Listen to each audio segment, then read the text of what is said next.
जिहादी भेड़ियों का वार, फिर से हिंदू बेटी शिकार। सुदर्शन एक्सक्लूसिव में आज बात इसी कानपुर देहात से आई खबर की करेंगे। हर बार घटना अलग अलग शहर की, लेकिन हर बार एक कहानी, हिंदू बेटी का शिकार। आपको बता दें, सनातनी बच्चियों के खिलाफ मजहबी दरिंदगी का यह मामला है। कानपुर का मूसा नगर इलाका, जिहादियों का एक और खौफनाक और घिनौना कुकर्म सामने आया है, जिसने हमारी मासूम बच्चियों की सुरक्षा और सनातनी परिवारों के विश्वास पर एक बार फिर से गहरा आघात किया है। वास्तव में स्कूल भेजने वाले माता पिता जिस बस चालक पर भरोसा करते हैं, अगर वही आस्तीन का सांप निकले, जिहादी निकले, तो हमारी बेटियां सुरक्षित कहां रहेंगी। सवाल ये उठता है कि आखिर कब तक ये मजहबी जिहादी भेड़िए हमारी मासूम सनातनी बेटियों को अपने जाल में फंसाने के लिए स्कूल बसों तक अपने नेटवर्क को फैलाएंगे। आखिर कब तक पवित्र सनातनी धरती पर धर्म परिवर्तन, जबरन निकाह का यह गंदा खेल खेला जाएगा। दरअसल इस पूरी साजिश की हकीकत यह है कि जब कोई मासूम बेटी इनके इस घिनौने एजेंडे का विरोध करती है, तो ये दरिंदे अश्लील तस्वीरें वायरल करने और पूरे परिवार को जान से मारने की धमकी पर उतर आते हैं। क्या इन मजहबी भेड़ियों के भीतर कानून का कोई डर नहीं बचा है? इस रोंगटे खड़े कर देने वाले जिहादी षड्यंत्र को बारीकी से समझें तो कानपुर देहात के मूसा नगर में कक्षा 8 में पढ़ने वाली 14 वर्षीय मासूम सनातनी छात्रा को टारगेट किया गया। इस बार इस पूरी वारदात का सूत्रधार स्कूल बस का यह चालक जिहादी मुख्तार कुरैशी है, जिसको आप देख पा रहे हैं बगल में। इस शातिर बहरूपिये ने पहले तो बच्ची का भरोसा जीता, फिर उसे बहलाया फुसलाया, दूसरे मजहबी जिहादी राइन से उसकी दोस्ती करा दी। इसके बाद इन दोनों जिहादियों ने मिलकर मासूम छात्रा के साथ न सिर्फ छेड़छाड़ की, बल्कि उसकी कुछ आपत्तिजनक तस्वीरें खींची और ब्लैकमेल करना शुरू कर दिया। इस घिनौने खेल के पीछे असली मकसद था उस मासूम का मजहब बदलवाना।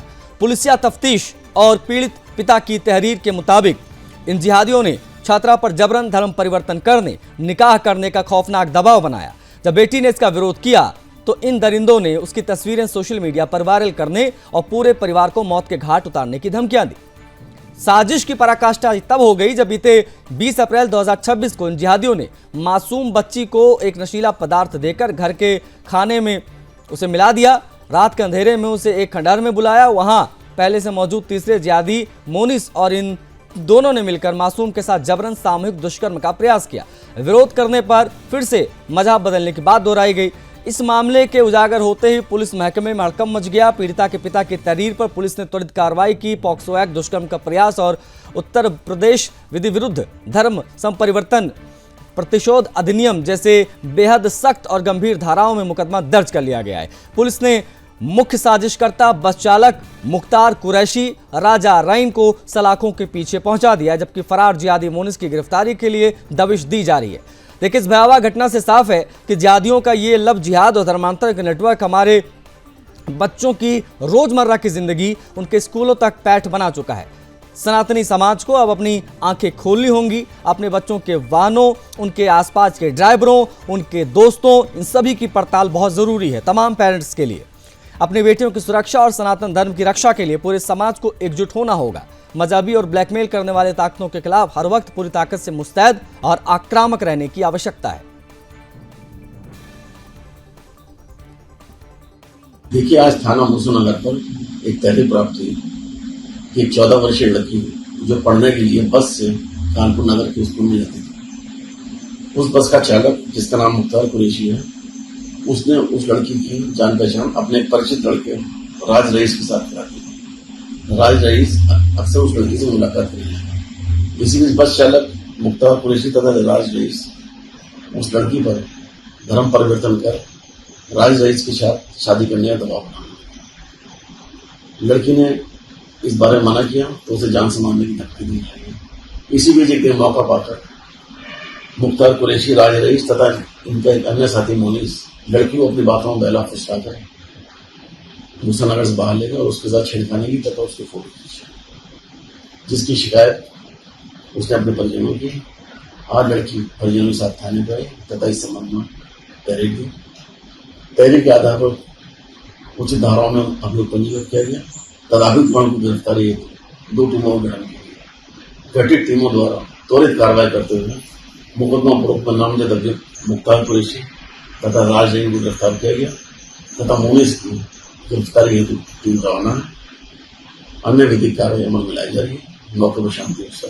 मैं एसटीएसजी स्कूल में पढ़ती थी। मेरे स्कूल एसटीएसजी है। मैं रोज बस से जाया करती थी। वहाँ के बस ड्राइवर मुख्तार कुरैशी, वो हमें राज रहीम से दोस्ती करने के लिए बोलते थे और धर्म परिवर्तन के बारे में भी बोलते थे। कहते थे उससे दोस्ती कर लो, लड़का बहुत अच्छा है, धर्म परिवर्तन कर लो। लेकिन हम नहीं माना करते थे। फिर उन्होंने जबरदस्ती बहला फुसला के मेरी दोस्ती कराई। फिर उन्हें कहा दोस्ती तो कर ली, अब वो लड़का उनको गिफ्ट दिया करता था जो कि हमको मुख्तार द्वारा मिलता था। मेरा बस ड्राइवर हमको सारे गिफ्ट मिला करते थे, लेकिन मैं वो गिफ्ट फेंक दिया करती थी। लेकिन वो दिया करते थे गिफ्ट, चॉकलेट वगैरह बहुत भी सारी चीजें दिया करती थी। फिर एक दिन वो फोन दिया उन्होंने, वो बोले कि ये फोन रख लो। उन्होंने दिया, तो वो छुट्टी टाइम हमसे रोज ले लिया करते थे। फिर एक दिन 20 अप्रैल 2026 को इन्होंने एक पुड़िया दी हमको। वो कहने लगे ये पुड़िया अपने पास रख लो, आज रात के अपने मम्मी के पापा के खाने में मिला देना। उस दिन मेरे पापा कोई नहीं थे, मेरे पापा घर में नहीं थे, मैं और मेरी मम्मी घर में अकेले थी। इन्होंने दी और कहा कि कुछ नहीं होगा, 2 घंटे बाद उनको होश आ जाएगा। मैंने वो पुड़िया अपनी रात के खाने मम्मी के खाने मिला दी थी। उस दिन मैं और मेरी मम्मी घर पे अकेले थी। इन्होंने मेरे घर के पास एक खाली घर रहता है, वहाँ पे 3 लोग थे। इन्होंने वहाँ पे हमको बुलाया और वो 3 लोगों ने हमको झपेटा और हमारे साथ जो जबरदस्ती की। लेकिन मैं जैसे तैसे करके अपनी जान बचा के वहाँ से भागी। फिर उन्होंने मेरी वहाँ पे फोटो भी खींची, जो उन्होंने जबरदस्ती करके मेरे गले में हाथ डाल के उन्होंने मेरी फोटो खींची थी। लेकिन मैं वहाँ से जैसे तैसे करके अपनी जान बचा के भागी। मैं अपने घर आई। फिर इन सब के बारे में मैंने सबको अपने पापा को बताया। इस सब इनकी एक मेरी फोटो भी थी। इन्होंने फेक आईडी बनाई। उस फेक आईडी में मेरी होली की फोटो को इन्होंने एडिटिंग करके उनमें उल्टे सीधे कमेंट करके इन्होंने वायरल कर दी, जब मैंने इनकी बात नहीं मानी थी। क्या लगता था ये लोग? तो बता दें आपको कि इस खबर पर बातचीत के लिए हमारे साथ कनेक्ट हो गए हैं अभिषेक तिवारी, हिंदू संगठन से हैं, उनसे हम बात करेंगे। अभिषेक जी, स्वागत है आपका। हमारे साथ शोएब सिद्दीकी स्क्रीन पर दिखाई दे रहे हैं, मुस्लिम स्कॉलर हैं, हम उनसे भी बात करेंगे। और हमारे संवाददाता राहुल मिश्रा से भी हम संपर्क साध रहे हैं, कुछ ही पलों में हमसे जुड़ जाएंगे, वो पूरा मामला आप तक पहुंचाएंगे। लेकिन सबसे पहले अभिषेक से हम बात करेंगे। अभिषेक, कानपुर देहात की ये जो वारदात है, क्या इसको एक सामान्य अपराध की तरह देखा जाना चाहिए? इसके पीछे कोई संगठित नेटवर्क है? क्योंकि इस प्रकार के मामले लगातार सामने आ रहे हैं और लगभग पूरे प्रदेश के अलग अलग जगहों से इस प्रकार की खबरें सामने आई हैं। आशीष भी सबसे पहले आग्रह ये है कि नाम हमारा कृष्णा तिवारी है। सॉरी कृष्णा जी, भैया एक बार नाम सही करना, और प्लीज रिक्वेस्ट है कि नाम वगैरह कंफर्म करके ही स्क्रीन पर डाला करें प्लीज। कृष्णा जी। जी जी जी जी, ये एक नई घटना नहीं है। कानपुर जिस तरीके से जिहादियों का गढ़ बनता चला जा रहा है और आए दिन कानपुर में जिस तरीके की घटनाएं देखने को मिल रही है, बहुत ही चिंताजनक है। अभी पिछले दिनों हमने देखा कि किस तरीके से एक जिहादी 2 हिंदू महिलाओं को बंधक बनाकर अपने साथ रखे हुए था। ये भी घटना बहुत पुरानी नहीं है। और ये जिस तरीके की घटना अभी हम लोग देख रहे हैं, अभी से 1 साल पहले की घटना कानपुर के ही एक कर्नलगंज थाने के क्षेत्र की है, जिसमें सिर्फ जो वो घटना थी, वो घटना भी इस प्रकार की थी कि वो जिस विद्यालय में बेटी पढ़ती थी, कक्षा 8 की बेटी पढ़ने वाली थी, उसके साथ में जो उसकी एक पढ़ने वाली उसकी मित्र थी, महिला मित्र, वह महिला मित्र उसको बुर्खा पहनाती है। बुर्खा देके कहती है कि जाओ, वहां पर एक लड़का खड़ा है, उससे मिलने के लिए। वो लड़का कई दिनों से उसका पीछा कर रहा था, तो लड़के के साथ मिलने को भेजती है। तो ये कई सारी घटनाएं इस तरीके की देखने को मिल रही है कि पूरा का पूरा गैंग लगा हुआ है जिहादियों का, किस तरीके से हिंदू महिलाओं को अपने जिहाद में फंसाया जाए और फंसाने के बाद उनको उस नरक में धकेला जाए, जिस नरक से उनको निकलना उनके लिए असंभव है। और कहीं ना कहीं हिंदुओं की जो जनसंख्या है उस पर आघात किया जाए। ठीक है कृष्णा जी, ये अपने आप में बहुत महत्वपूर्ण आपने जो है पॉइंट्स उठाए हैं। लेकिन स्कूल बस चालक ये अपने आप में बहुत हैरान करता है, जो इसमें उसकी इन्वॉल्वमेंट रही, जो उसकी मतलब प्रोफाइल थी, वो स्कूल बस चालक। अब इस प्रकार के लोग भी अगर इस प्रकार की चीज़ों में इन्वॉल्व रहेंगे तो फिर कहाँ तक बचाव करें? शोएब जी, आमतौर पर देखने को मिलता है जब भी इस प्रकार का कोई मामला सामने आता है तो आप लोगों को, मैंने विशेष तौर पर ये चीज़ देखी है, हर बार ये कह दिया जाता है कि इसको इस्लाम से नहीं जोड़ा जाना चाहिए, मज़हब से नहीं जोड़ा जाना चाहिए, ये एक आपराधिक वारदात है। कब तक ये चीज़ें कही जाएंगी और कब आप लोग अपनी जिम्मेदारियाँ लेंगे और कब तक जो है इन जिम्मेदारियों से पल्ला झाड़ते रहेंगे, ये ज़रा बताइए। क्योंकि मामले लगातार निकल कर सामने आ रहे हैं और सिर्फ ये तमाम जो आरोपी हैं वो मुसलमान ही निकल कर सामने आते हैं। जो हम लगातार चर्चा में इन लोगों को जब शामिल करते हैं तो पता चलता है कि सारे के सारे मुसलमान ही हैं। तो क्यों ना इसको मजहब से जोड़ा जाए? देखिए आशीष भाई, मैं इस बात की मजम्मत करता हूँ कि जाहिर सी बात है, कोई भी अगर मामला इस तरह का आता है, ये बहुत बड़ा संगीन मामला है, कोई हल्का मामला नहीं है, लेकिन इसको मजहब से ना जोड़े तो बेहतर होगा, क्योंकि मजहब से इसका मतलब कोई नहीं होता है। क्योंकि लड़के जो बस चालक है, जाहिर सी बात है उसकी उम्र जो है मेजर ही होगा। लेकिन सर यहाँ पे आशीष भाई की बात ये निकल के आती है, और आप देखिए कि जिस लड़की ने बयान दिए है उसमें जो आपका मामला सामने निकल के आया, उसमें छेड़छाड़ का भी आया है, फिर बहलाने फुसलाने का भी आया है। इसमें होता क्या है, जिस तरह के मामले, जाहिर सी बात है गलती हुई है और उसकी सजा उसको मिली, जेल में जा चुके हैं वो लोग। लेकिन यहाँ पे आशीष भाई कहीं ना कहीं घेरे में विवेचना भी होती है। विवेचना जब होगी तब निकल के पर्दाफाश होगा, क्योंकि मुल्जिम और मुजरिम में फर्क होता है। अगर किसी पर आरोप दाखिल हो गए तो दाखिल होने के बाद कोर्ट फैसला करेगी कि वो थे कि नहीं थे। तो पुलिस ने एफआईआर लिख ली, जाहिर संगीन मामला था, पास्को के तहत उनको जेल भी भेजा चुका है, संगीन धारा लगा दी गई। लेकिन लड़की क्योंकि 14 साल की थी, तो लड़कियों की उम्र 14 साल कम नहीं होती है, बालिग नहीं है। मैं ये नहीं कह रहा हूँ कि दूसरे वे में आप लोग चले जाएंगे अभी, लेकिन इतनी समझदार थी। आप बताइए 20 अप्रैल का मामला है, मैं पैरवी नहीं कर रहा हूँ, लेकिन आपको हकीकत बता रहा हूँ एज एडवोकेट भी थोड़ा सा, कि 20 अप्रैल का मामला है। तो ये इनके पिताजी उस वक्त तक कहाँ थे? लड़की बस से स्कूल जाती थी, बराबर उसको बहला रहे थे, फुसला रहे थे। 2-4 साल की बेटी तो थी नहीं कि बहला फुसला के उसको कर लिया जाए। तो कहीं ना कहीं इन्वॉल्वमेंट लड़की का भी होगा। देखिए मामले दोनों तरफ से होते हैं, कैसे नहीं होता है, लेकिन ये शक के घेरे में बात यहाँ पर आती है। देखिए मैं बोल लूँ फिर बोलिएगा, हाँ मैं आखिरी बोल रहा हूँ फिर बोल लूँ।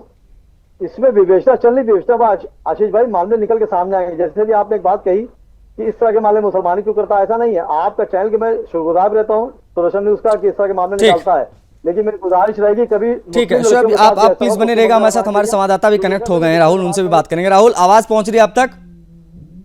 फुल ऑडिबल है। राहुल, अब तक इस पूरे मामले में क्या क्या जानकारियां निकल कर सामने आई हैं वो बताइए जरा, क्योंकि शोएब सिद्दीकी हमारे साथ मुस्लिम स्कॉलर कनेक्ट हैं, वो कह रहे हैं कि मामला अप्रैल का है, तो अब तक उसके पिता क्या कर रहे थे, उस लड़की की भी इन्वॉल्वमेंट होगी, इस प्रकार की बातें भी कही जा रही हैं। क्या इन पहलुओं की भी कोई जानकारी निकल कर सामने आई है, या पूरा का पूरा मामला सिर्फ और सिर्फ धर्म परिवर्तन का है, जिहाद फैलाने का है? एग्जैक्टली क्या है पूरी जानकारियां, किन किन धाराओं में मामला दर्ज हुआ, ये सब बता दीजिए फटाफट राहुल। देखिए कम समय लेते हुए मैं अपने दर्शकों को और जो हमारे पैनलिस्ट हैं सुदर्शन के माध्यम से स्पष्ट कर दूं कि ये पॉस्को की धारा के तहत मामला जा रहा है। दुष्कर्म का प्रयास है, नशीला पदार्थ खिलाने का प्रयास, रेकी करके कि घर पे इस समय माता है, पिता है या कोई नहीं है। हर घर में हमारे हिंदू धर्म में बचपन से हमें सिखाया जाता है, हमारे यहाँ खतना नहीं होता है, हमारे यहाँ कर्ण छेदन होता है। आपको मैं स्पष्ट कर दूं कि जब रेकी करके आप किसी के घर की ये चेक करेंगे कि इसके घर के सामने की नाली सूखी हुई है, तो इसका मतलब सामने अंदर के घर में कोई बहुत दिन से नहीं रह रहा है। रेकी करके अगर आप डाका डालने का काम करेंगे तो वो डाका आपका संपूर्ण होगा, सक्सेसफुल होगा, फतेह होगा आपको। इस तरीके से भोली भाली लड़कियां शिकार बनाई जाती है, जो कि उनको अपने धर्म की चॉकलेट खाने में मजा नहीं आता है, लेकिन वो बाहर जा करके इस तरीके की हरकत करती है। तो कहीं ना कहीं मैं ये तो कहूंगा ही कि हिंदू धर्म की लड़कियां भोली भाली होती हैं और उनको फंसाना, बरगलाना आसान है। माता पिता को देखना चाहिए। 20 अप्रैल का मामला है, लेकिन 20 अप्रैल इसी 26 की है, 25 की नहीं है, 24 की नहीं है, 23 की नहीं है, इसी 21वीं सदी में। और यही कानपुर है, यही कानपुर देहात है। महानगर से उठ करके अगर ये मामला कानपुर देहात तक जा रहा है, एक पिता ने हिम्मत करके सामने आने का प्रयास किया है, सुदर्शन न्यूज इसको दिखा रहा है। तो मुझे लगता है इस पूरे मामले को देखना चाहिए। और वो माता पिता जो डर के मामले में सामने नहीं आ रहे हैं कि कल को उनकी बेटी की शादी कैसे होगी, जो शादी होगी तो उससे उत्पन्न जो बच्चे होंगे उनको अडॉप्ट करेगा कौन, ये एक बड़ा प्रश्न है हिंदू धर्म में। नहीं बिल्कुल, ये मैसेज देना बहुत जरूरी है राहुल, ये मैसेज देना वाकई बहुत जरूरी है कि हम सभी को अपनी अपनी जिम्मेदारियों को समझना होगा और सचेत रहना होगा इन प्रकार के जिहादियों से। कृष्णा हमारे साथ हैं। कृष्णा, एक फाइनल कमेंट आपके प्राप्त करना चाहूंगा। शोएब सिद्दीकी तो उसको सामान्य आपराधिक वारदात मानकर फिर से आगे बढ़ गए, फाइनल रिमार्क आपका लूंगा, उसके बाद में क्लोज करेंगे। कृष्णा जी। भैया इनके लिए सामान्य ही होगा, क्योंकि इनको जब ये अपने जब जहां इनका मस्जिद है, मस्जिद में जब ये तकरीर करने जाते हैं, अपनी पूजा पाठ और अपनी पद्धति करने जाते हैं, तो दिन में 5 बार इन्हें वो जो नमाज कराई थी, उस नमाज में बताया जाता है कि जिहाद किस तरीके से करना है। उन्हें जिहादियों के अड्डों से पढ़कर जो सीख कर आए हैं, तो वहां से जो 5 बार दिन में सीखेंगे, उनके लिए सामान्य घटना होगी। ये घटना उनके लिए बड़ी घटना नहीं होगी। और धूर्तपना देखिए, इतनी बड़ी घटना होने के बाद भी इस घटना की आलोचना इसको मजहबी चश्मे से ना देखने की अपील कर रहे हैं। वो कह रहे हैं इसको मजहबी चश्मे से ना देखिए। बिल्कुल बिल्कुल नहीं, उनके लिए ये लव जिहाद मजहबी नहीं है, उनके लिए धर्मांतरण मजहबी नहीं है, उनके लिए लैंड जिहाद मजहबी नहीं है, उनके लिए जो जनसंख्या जिहाद है उनके लिए मजहबी नहीं है। उनके लिए मजहबी क्या है? उनके लिए मजहबी वो है कि अगर इनके धर्म में रहकर कोई सामाजिक समरसता की बात कर दे, कोई कह दे कि राम हमारे पूर्वज थे, वह इनके लिए मजहबी विवाद बन जाता है और इनके मजहब पर आ जाती है और इनका मजहब और धर्म खतरे पर आ जाता है। शोएब कुछ कहना चाह रहे हैं जल्दी से। यहाँ रुकने वाले आशीष भैया, एक हम आपको भविष्य की घटना बता दें। अभी एक कानपुर के ही बगल में कानपुर की कमिश्नरेट में एक बिल्लौर थाना है, वहां पर भी एक अभी ऐसी घटना हुई है। परिवार एप्लीकेशन देने जा रहा है, मेरे संपर्क में है। वहां की घटना यह है कि पड़ोस में रहने वाला एक जिहादी जिसने उस घर की बहू का फोन किसी तरीके से अपने हाथ में करेंगे आपत्तिजनक हम इस पे भी हम कार्यक्रम करेंगे। अगर ये मामला आप सामने लेके आ रहे हो तो इस पे भी बात होगी, लेकिन अभी शोएब जल्दी से 10 सेकंड दूंगा बस। देखिए आशीष भाई, मैं ये नहीं कह रहा हूँ कि मामला हल्का है। जैसे भी आप उन्होंने कहा कि रिपोर्टर ने कि हिंदू की लड़कियां बहुत भोली होती हैं, अरे हर मदद की लड़कियां भोली होती हैं। मैं ये कह रहा हूँ, आपने मुकदमा लिखा देर क्यों करी?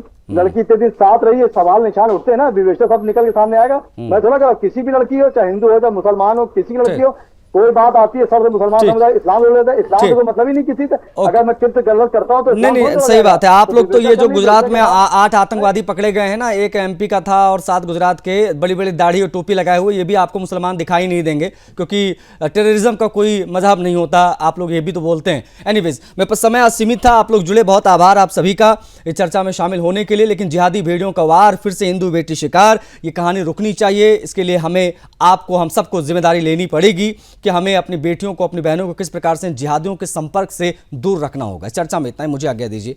जय हिंद।